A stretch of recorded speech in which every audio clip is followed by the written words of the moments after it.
శ్రీ గురుభ్యో నమః. మనం నేడు చూడబోయే వీడియోలో 2025 సంవత్సరంలో వృషభ రాశి వారి రాశి ఫలితాలు ఎలా ఉండబోతున్నాయి, అలాగే ఈ రాశి వారు ఎలాంటి పరిహారాలు పాటించడం ద్వారా ఈ సంవత్సరం మొత్తం మరిన్ని శుభ ఫలితాలను పొందుతారు, అలాగే ఈ రాశి వారు ఈ సంవత్సరంలో చేయవలసిన దేవతా ఆరాధన ఏమిటో కూడా ఇప్పుడు తెలుసుకుందాం.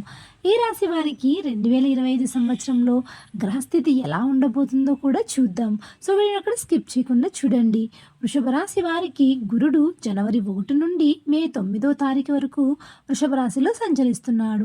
ఆ తరువాత మే 9వ తారీఖు నుండి సెప్టెంబర్ 27వ తారీఖు వరకు మిథున రాశిలో, ఆ తరువాత నవంబర్ మరియు డిసెంబర్ నెలలో కర్కట రాశిలో సంచరిస్తాడు. అలాగే శని భగవానుడు ఏప్రిల్ 15 వరకు కుంభరాశిలో సంచరించి ఏప్రిల్ 16 నుండి అక్టోబర్ 9 వరకు మీనరాశిలో ప్రవేశించి, ఆ తర్వాత అక్టోబర్ 10 వరకు డిసెంబర్ నెల వరకు వక్రగతిలో తిరిగి కుంభరాశిలో సంచరిస్తాడు.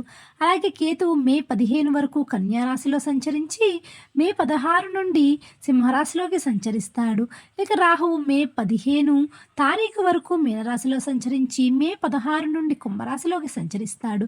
ఈ యొక్క గ్రహస్థితి ఆధారంగా వృషభ రాశి వారు 2025 సంవత్సరం మొత్తం ఎలాంటి ఫలితాలను పొందబోతున్నారు అంటే, వృషభ రాశి వారికి 2025 సంవత్సరంలో గ్రహాలన్నీ అనుకూలంగా ఉండటం కారణంగా ముందు సంవత్సరం కంటే ఈ సంవత్సరంలో వీరు అద్భుతమైన ఫలితాలను పొందుతారు. అలాగే వృషభ రాశి వారికి గురుగ్రహం మే 9వ తారీఖు నుండి సెప్టెంబర్ 27వ తారీఖు వరకు మిథున రాశిలో సంచరిస్తున్న కారణంగా ఈ రాశి గల వ్యాపారస్తులు ఈ సమయంలో అద్భుతమైన ఫలితాలను పొందుతారు. అలాగే ఈ రాశి గల వారు ఎవరైతే కొత్తగా వ్యాపారాలను ప్రారంభించాలనుకుంటున్నారో వారికి ఈ సమయం ఎంతో బాగుంటుంది. ఈ రాశి వారికి ఈ సంవత్సరంలో గురుగ్రహం మరియు శనిగ్రహం రెండు అనుకూలంగా ఉన్న కారణంగా మీకేమైనా కోర్టుకు సంబంధించిన సమస్యలు ఉంటే అవి ఈ సమయంలో పరిష్కారం అవుతాయి. అలాగే వృషభ రాశి వారికి ఏప్రిల్ 16వ తారీఖు నుండి అక్టోబర్ 9వ తారీఖు వరకు శని భగవానుడు లాభస్థానంలో సంచరిస్తున్న కారణంగా ఈ రాశి గల వారు ఎవరైతే ఎలక్ట్రిక్ పరికరాలను అమ్మే వ్యాపారాలు చేస్తున్నారో వారికి, అలాగే తోలు పరిశ్రమల వారికి ఈ సంవత్సరంలో అద్భుతమైన లాభాలు వస్తాయి. వృషభ రాశి వారికి ఈ సంవత్సరంలో గురు మరియు శనిగ్రహం అనుకూలంగా ఉండటం వలన ఈ రాశి గల ఉద్యోగస్తులు తమపై అధికారుల నుండి ప్రశంసలను పొందడంతో పాటుగా ప్రమోషన్స్ పొందుతారు. అలాగే తమ తోటి ఉద్యోగులు సహాయ సహకారాలు ఈ సమయంలో వీరికి అందుతాయి. ఈ రాశి గల రాజకీయ నాయకులు కూడా ఈ సంవత్సరంలో గ్రహాలన్నీ అనుకూలంగా ఉండటం వలన వారు కోరుకున్న పదవులను పొందుతారు.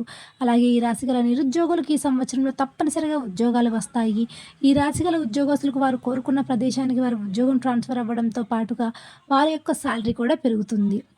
అలాగే ఈ రాశి గల వారికి ఎవరికైతే ఇప్పటి వరకు వివాహం జరగలేదో వారికి సంవత్సరంలో మే 9వ తారీఖులోగా వివాహ ప్రయత్నాలు చేస్తే తప్పనిసరిగా వారికి మంచి సంబంధాలు కుదిరి వివాహం జరిగే అవకాశాలు ఉన్నాయి. అంతేకాదు వృషభ రాశి వారు ఈ సంవత్సరంలో మరిన్ని ఫలితాలను పొందాలంటే ప్రతిరోజు సుబ్రహ్మణ్యేశ్వర స్వామిని పూజిస్తే వీరికి అంతా శుభమే జరుగుతుంది. సో ఫ్రెండ్స్, చూసారుగా మరి ఇలాంటి మరిన్ని ఆధ్యాత్మిక విషయాల కోసం మన ఛానల్ని సబ్స్క్రైబ్ చేసుకుని చూస్తూ ఉండండి. ధన్యవాదాలు.